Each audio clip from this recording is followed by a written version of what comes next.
What's up, Wanna Coffee fam? It's Kai, and we are back, kicking off season 2, and things have slightly changed for us.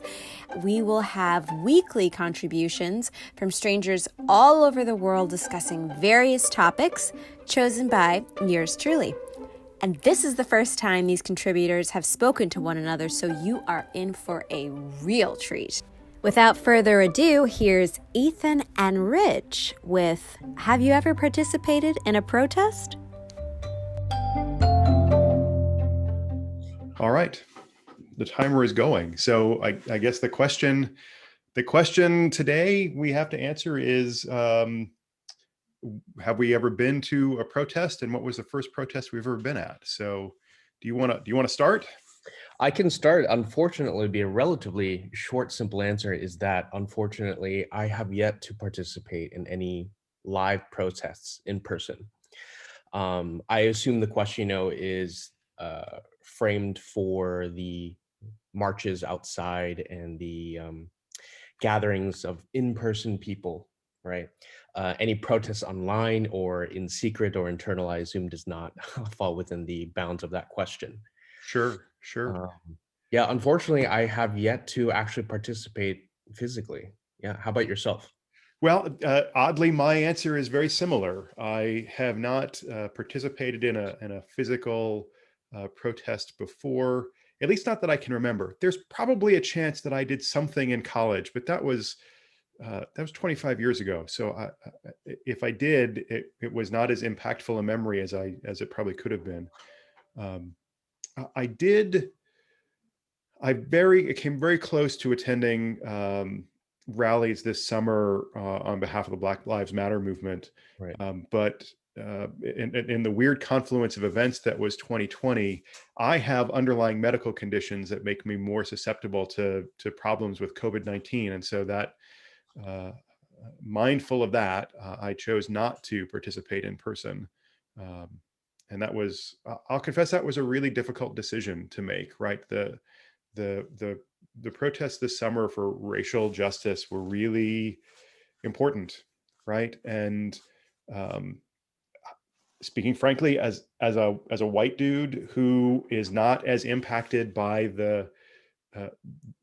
all of the injustice that we see directly, I in a lot of ways I felt like it was more important for me to participate, right? To say, Yeah. I stand in solidarity and this is important. And so it was a weird moment to really deeply want to do that, and at the same time to have to say, in a weird place of privilege, I can't, for the sake of my health, right? And there's so many layers to that, right? No, absolutely.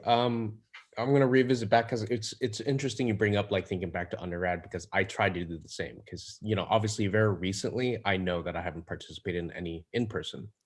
Then I had to think back to like, did I do any in college? Like, and for me, that's 15 years ago still. But as you say, if I had done and they were particularly meaningful, I think they would have stayed in my memory. So it's quite unlikely I did undergrad either. But I think an even more important and interesting point that you bring up is that, especially this last summer, with Mhm.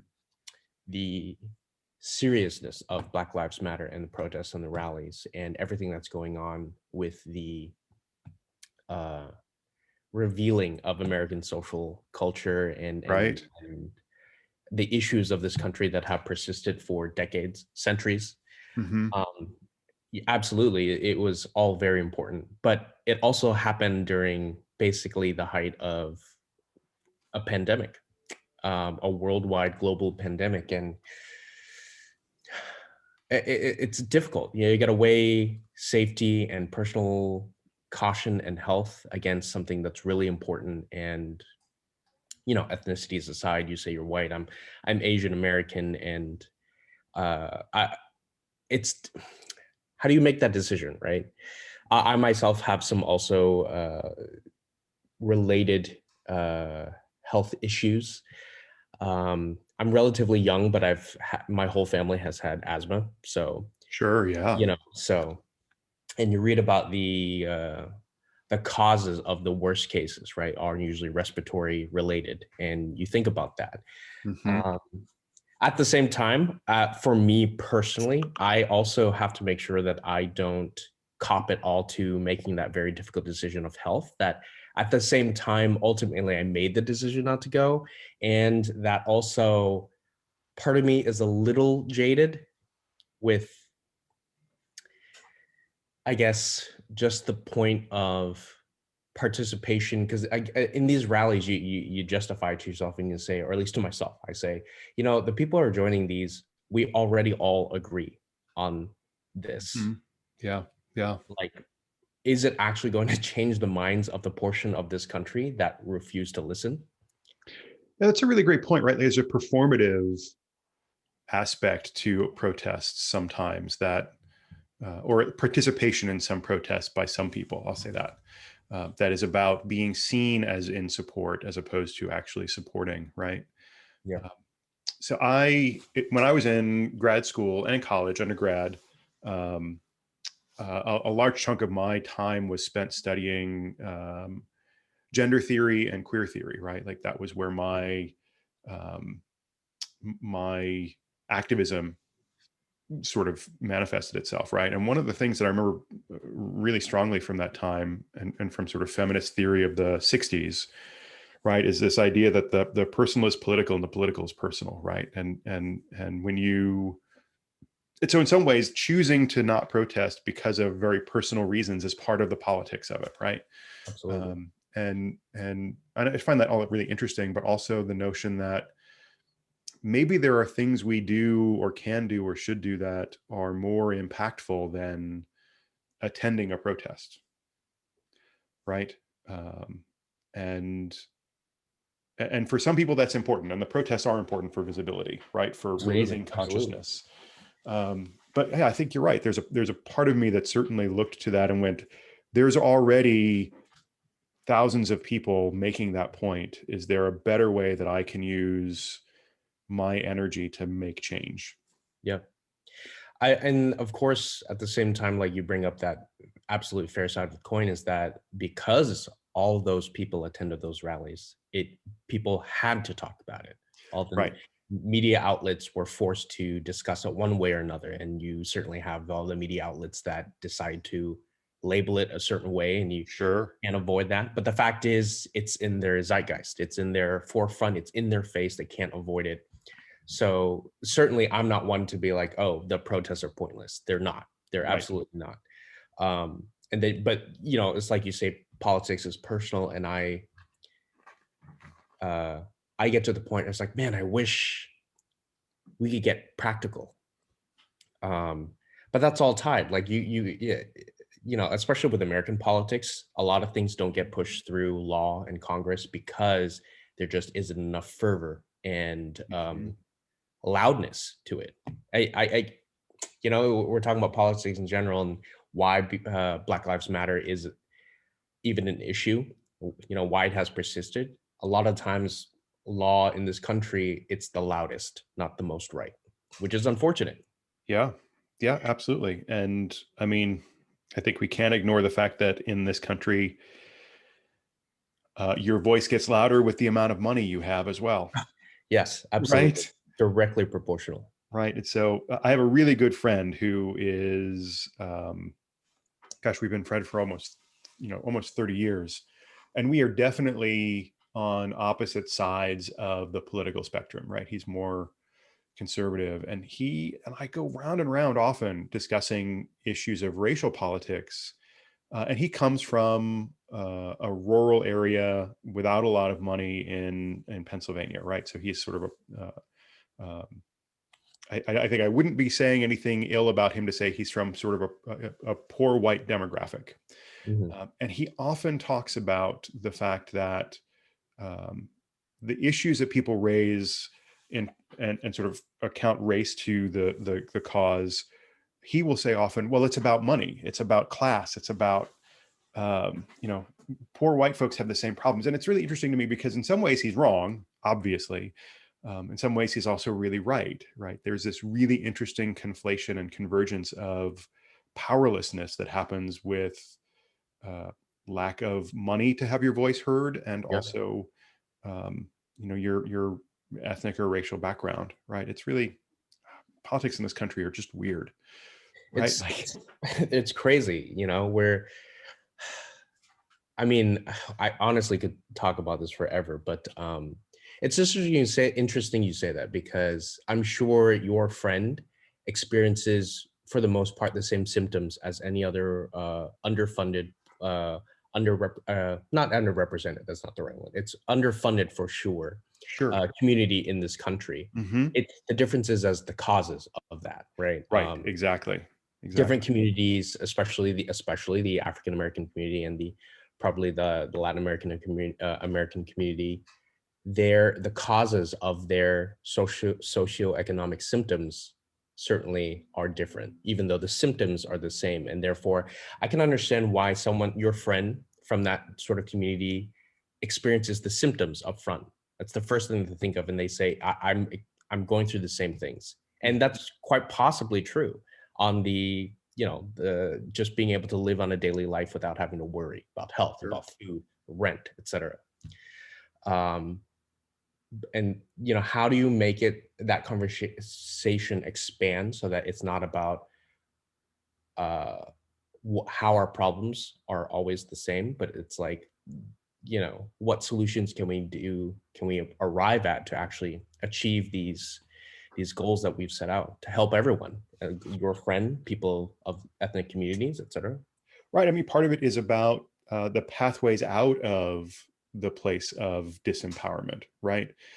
As my friend is white, right? He's a cis straight male person, right? So he has more access to pathways out of powerlessness than folks who don't identify the same way. And that's the part that's important to sort of focus on, right? It's harder. That's tied to that myth, this great American myth, the pull yourself up by your bootstraps, right? If you just work hard enough, and if you aren't succeeding, it's because you're not working hard enough. That's how we continue to oppress the poor, right, in this Absolutely. country. um, and that gets doubly problematic for people of color, right? Yeah. Because now you're trying to also surpass all of these racist structures, and overcome them, and you're twice sort of, if you're a person of color and a person who comes from a poor background, you're sort of slammed twice with, well, you're just not good enough and you Yep. don't work hard enough, right? It's really, there's so many layers to unpack. Yeah, it's interesting you say that. That um, it's that benefit of the doubt, right? Yeah. I think you mentioned where it's like certain community, the white community has, and I think it's very true in America, right? I think it's possibly an evolution of that age old manifest destiny of America, of Yeah, like sure. what it means to be American, meaning the freedom to work toward your goals, Yeah. right?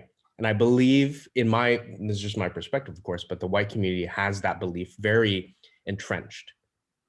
But that same belief does not get translated to any other community in this country. Right. Um, Even with the stereotype of Asian Americans, right? The polar stereotype of Asian Americans about that we are, quote, the good immigrants, unquote. Yeah, right. But even with us, we'll still get the brunt of certain things, the Chinese flu, etc. Yeah. But those other communities don't get that benefit of the doubt. It's not manifest destiny for them. It's that they're lazy. They failed because it is inherent within their culture, which is American. Right. Yeah. Yeah. I mean, it's so frustratingly intertwined with all of these weird portrayals of otherness, right? I'm Yeah. curious, and certainly you don't have to answer this question if you don't want to, but I'm because you sort of raised the topic. Have you experienced backlash in the pandemic because of your ethnicity, right? This idea of the Chinese flu. Now, not directly personally to me, but I have directly witnessed it at other Really? Asian Americans. Absolutely. I normally live in New York. I take the subway when I need to, et cetera, and you go about, and we all have our boroughs and our small neighborhoods, Chinatown, Harlem, et cetera, et cetera, et cetera. Sure. Yeah. And even with the other communities in New York, right at the height of it, when there's probably less information and our the highest power of administration in this country was peddling that it was the Chinese flu, and of course, no one, well, not no one, but half of our political power refused to denounce that term. You see videos and accounts, and in person, I've witnessed Asian Americans being accosted physically, verbally, emotionally, mentally. Mm-hmm. Literally just waiting on the subway, an old Asian couple would be accosted, and I Wow. saw it by some, and he was a black man. Wow. And I point that out not to blame the African American community or the black community. The point is that it's like, once you point fingers in this country, it doesn't matter who you are. Right. You are susceptible to it. So it doesn't matter if you are the model immigrant or not, right? Once in this country, we are so quick and so easy to blame based on race as the absolute easiest low-hanging fruit. Yeah, like that's, there's so many things to say to that. Well, first is that I can't imagine what that's like to observe or be a recipient of. Like, truly, I can't imagine. I'm because of my background, right? Like, right. And I mean, alternately, I wonder if I would be enraged in the moment or also incredibly depressed and overwhelmed by the feeling of it. So I mean, there's nothing that I can say other than I'm sorry you had to witness that. But yeah, I mean, that I felt so bad for that old couple, and they just kept walking back and forth trying to avoid this person, and he just kept coming at them. And there were a couple, myself included, we came between them, right? It's because how do you handle that situation? Because if you get physical, it gets physical. That's just how it is. Right. And although it wasn't directed at me, and I'm curious as to why it wasn't, because maybe this person was so entrenched in their anger and their attack that they couldn't see anything else. They even noticed another Asian American come by. Sure. And again, it wasn't directed literally at me, but I'm there and I hear it, and it makes you feel different. It absolutely makes you feel different, because even you realize that that person wasn't yelling at them. He was just yelling at the idea, which I am a part of, simply because I am who I am. And it riles you up. It gets you angry. It absolutely gets you angry. I got very angry. Yeah. Parts of me, I honestly just I'd like to consider myself a level-headed human being, so I am able to logically recognize that if I were to physically accost this person, it doesn't help anyone. But I wanted to. Sure. Yeah. I can only imagine. Wanted to. And I absolutely wanted to. Well, it's interesting, right? And I mean, so much. I'm reminded. So I lived right outside of New York City in 2001. Mm-hmm. And I'm reminded by some of the stories of colleagues of mine who lived in the city, in the days following September 11th, right? And the stories that I was always struck by were the stories of people reaching out to support each other in that moment, right? Like, absolutely. I had one colleague who was in Queens, I think, and he was talking about looking out his apartment window, and a pickup truck driven by a couple of Hispanic dudes who were driving downtown and hauling white suited businessmen from Wall Street uptown, right, to get them to a place of safety. Things that you wouldn't necessarily imagine in sort of your stereotypical view of racial practices or relationships, right? But people reaching across community lines in that moment of need, as opposed to, right, there was a moment where there was such fear, but that fear was a communal fear, right? Everybody in the city was afraid, and somehow together in that moment. And yet in this time, there's fear, and it's easy. There's like a need to identify somebody else. Yeah, absolutely. Right? So it's, and I mean, I try to remember that, right? Like, so much of anger comes from fear. Absolutely. That is the absolute basis. And I think, the difference is, like all those other times, the you are able to fall back on that community message, right? The sentiment of what the community wants. Right. And that starts both at the bottom and at the top, meeting in the middle, right? Mm-hmm. So when you have an administration that absolutely does not have that in mind, that is not their intention, right? You know, you get a Pandora's box of emotions. Is what Yeah. I feel like. And you know, it's absolutely during this time. And the difference is obviously during those times you can physically reach out to help. Right. Yeah. Right. They're reaching across these community lines, as you say. Mm-hmm. The physical barrier this time makes it just so difficult to actually do that, right? Absolutely. And then everybody has to we're forced to move all of that outreach online, which is very limited because online also exists the other end of that, which is the vitriolic separation. Right. Well, in a weird way, maybe, I mean, part of what happened obviously in 2001 was that the identity of community in and around the city was, we are the city, right? New York was attacked. Yeah. Interestingly, right, I moved out here to the Midwest only a few years after that, and there was a very different sense of what happened on September 11th. It was an attack on America. Right.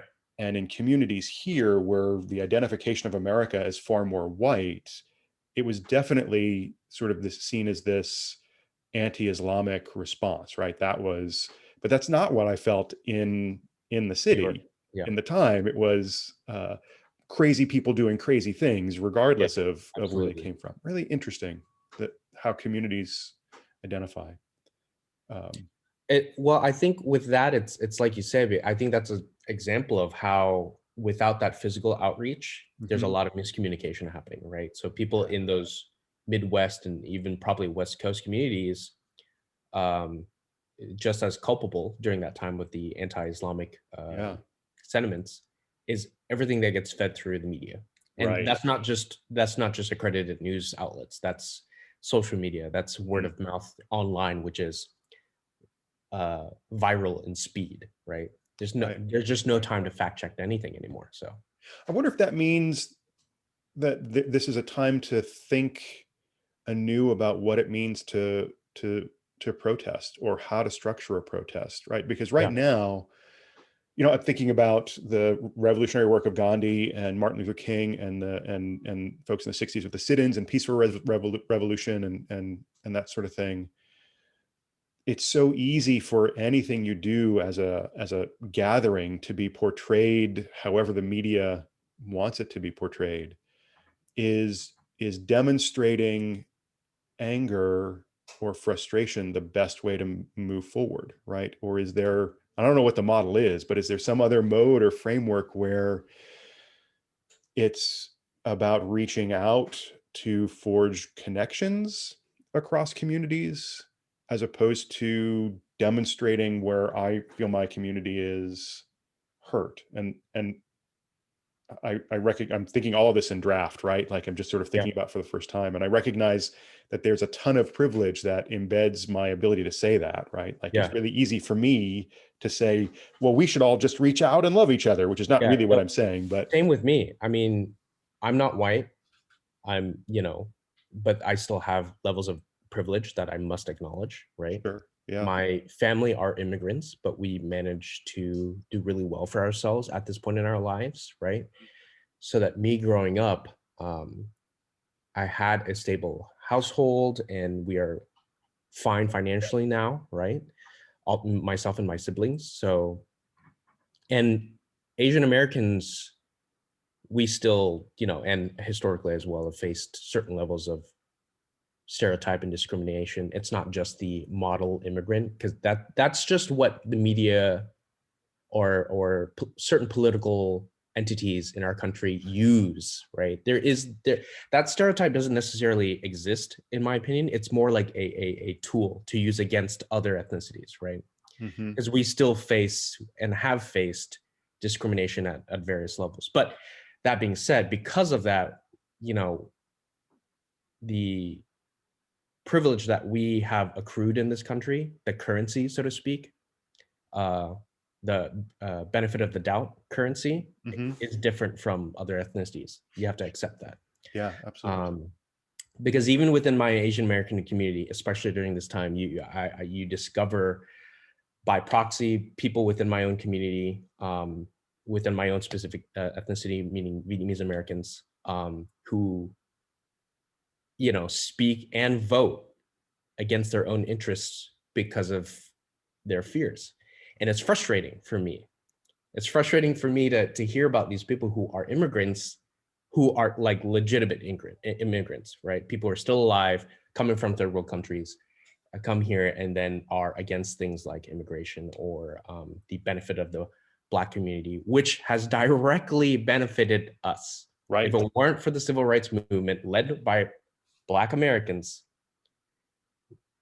my life would be completely different. Sure. Asian American life would be completely different. And I feel like half of my Asian American community has completely forgotten that or refused to acknowledge it. And it's frustrating. It's frustrating. I can only imagine. So Ethan, we're well past the 18 minutes we were supposed to talk. We're well past, unfortunately. Which has been great. It's been a pleasure to meet you and talk to you, right? Absolutely, Rich. You're an interesting person, and I'm grateful for this chance to chat with you about really hard stuff. Yeah, I think honest discussion is so important now, and you have to be able to just talk about things freely, letting out our thoughts and opinions and dissecting each other. You know, and really thinking about it. Yeah. Of course, at the end of the day, it's just talking. So, well, I mean, talking is the thing that gets us connected. I mean, you said it already, right? And maybe, I mean, that's important. And I appreciate the willingness to offer space and grace for me to think things through and maybe say things that needed more development, right? Absolutely. Absolutely. Appreciate that. Yeah. We're not doctors or scientists here. We're just everyday Americans trying to work through things, right? So right, we're just people talking. Yeah. All right, man. Well, I'm gonna go ahead and stop this recording and send it off to our friends at Bear Productions, and perhaps we'll get cycled back again and get to talk again. Yeah, absolutely. It was an absolute pleasure. All right, we'll talk to you soon. Talk to you soon. It was so interesting to hear from both Ethan and Rich on their views about protests and their impacts on our society at large. Thanks so much, guys. That's it for us, folks. Catch us next week for a brand new episode with brand new contributors. If you like what you heard, please like, share, and subscribe. You can follow us on Twitter, Facebook, and Instagram at WannaCoffeePod. That's WannaCoffeePod. I'm your host, Kai, and let's wanna coffee next week. Cheers.